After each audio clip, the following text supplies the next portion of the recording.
My name is James Brumm, and today I shall be psychoanalysing the Joker. Over the course of the different years, there have been many different versions of the Joker, from the more serious, darker, edgy version that's portrayed by Heath Ledger, or the complete lunatic who cuts off his own face, as seen in the comics. Although my personal favourite is the version seen in the Arkham games, portrayed by Mark Hamill.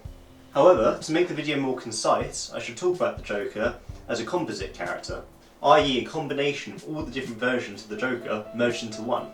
So to begin, let me ask the question, who is the Joker? Well, obviously he's the clown prince of crime. Everyone knows that. But is there a man under the mask? There's a common theme regarding Bruce Wayne's character. Is the Batman disguised to hide Bruce Wayne's true identity? Or is Bruce Wayne Batman's disguise because Batman is his true expression of himself? Well, who's to say the answer isn't both? You may have heard the concept of the psyche conflict. According to Sigmund Freud, there are three parts of the human psyche: the id, the superego, and the ego. The id is an individual's base primal desires. Like an animal, it knows no constraints. It wants pleasure, sex, excitement, food. The superego, on the other hand, is your moral compass, guiding you through life. However, it will set standards and will criticise you and make you behave in certain ways. Then the ego is an individual's conscious mind, which settles the disputes between the superego and the id, hence why it's named the psyche conflict.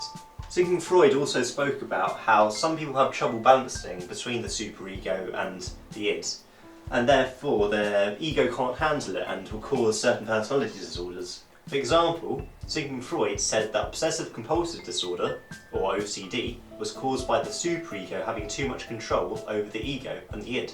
I personally believe this is what makes the relationship between Batman and the Joker so interesting, because Batman is obviously controlled by a superego, blaming himself for his parents' murders and pushing himself to a near impossible standard, whereas the Joker is governed by his id, ignoring all rules to continue his pursuit for excitement and destruction.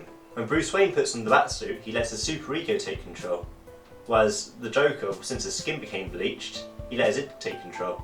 For those of you who don't know, I'd like to quickly go over the origin story for the Joker. The Joker was a normal man once. Let's call him Jack for the sake of the story.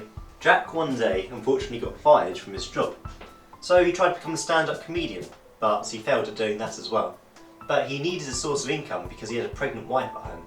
So a group of mobsters told him to come work with them and rob the Ace Chemicals building. So the Joker agreed, he needed the money.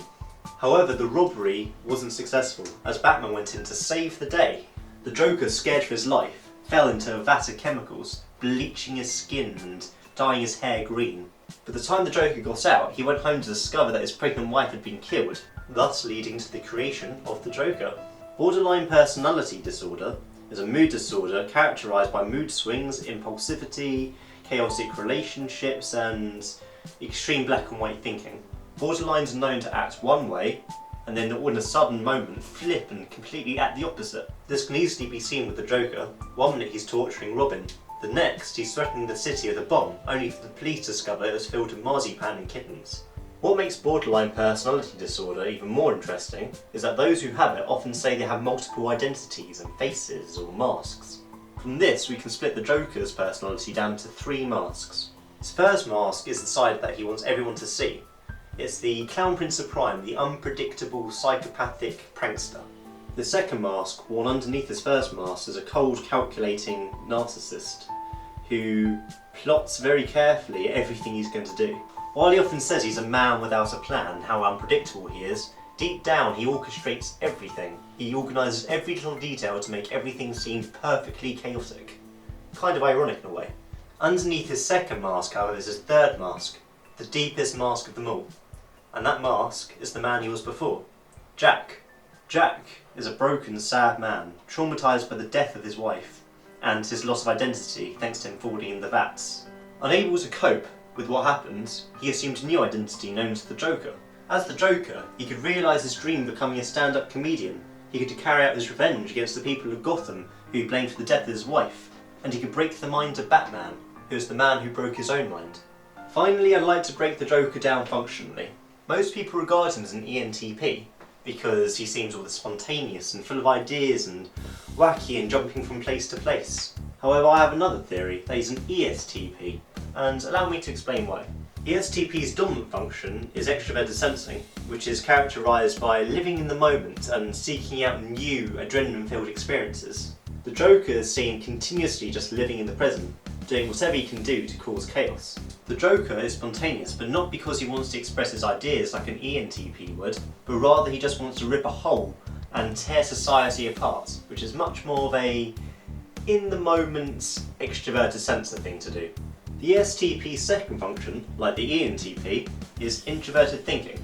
Introverted thinking is all about assessing a situation and using that information to make an internal, rigid, logical structure of things. The Joker likes to make us think that he is unpredictable and that he's a man without a plan. However, the opposite can be more true.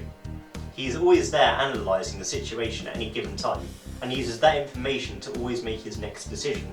This isn't to say his logic isn't twisted, but he's still making his decisions on a logical level rather than an emotional one. ESTP's third function is extroverted feeling, which is concerned with other people's feelings and being in tune and being able to empathise. The Joker obviously struggles empathising with people, but he can still read them easily, and therefore he can emotionally manipulate them to act the way he wants and to make people feel scared and terrified. Also, it should be noted that his goals are not determined by an inner sense of personal values, but rather is determined by his public image of being the clown prince of crime. The ESTP's fourth function, or their last function, is introverted intuition, which is characterised by long-term planning and thinking of a big picture mentality. Being the Joker's last and therefore weakest function, he doesn't really see the consequence of his actions. He hasn't got a long-term goal. He's so caught up in causing chaos that he doesn't quite realise that his methods of madness are unsustainable. The only thing the Joker wants to achieve by causing such madness is to cause more madness, which there's no ultimate goal. He's just going in circles. So in summary, Jack is an ESTP who is controlled by his id, suffers from borderline personality disorder, narcissistic personality disorder, and antisocial personality disorder. That's due to his obsession with going against authority. And he created the persona of the Joker to act without remorse and to help him ignore the traumatic events in his life. Well, that's it for this week. I hope you enjoyed the video. Comment in the section below. Let me know if you agreed or disagreed, and let me know if you would like to see me analyse in the future. After all, there's plenty more characters out there.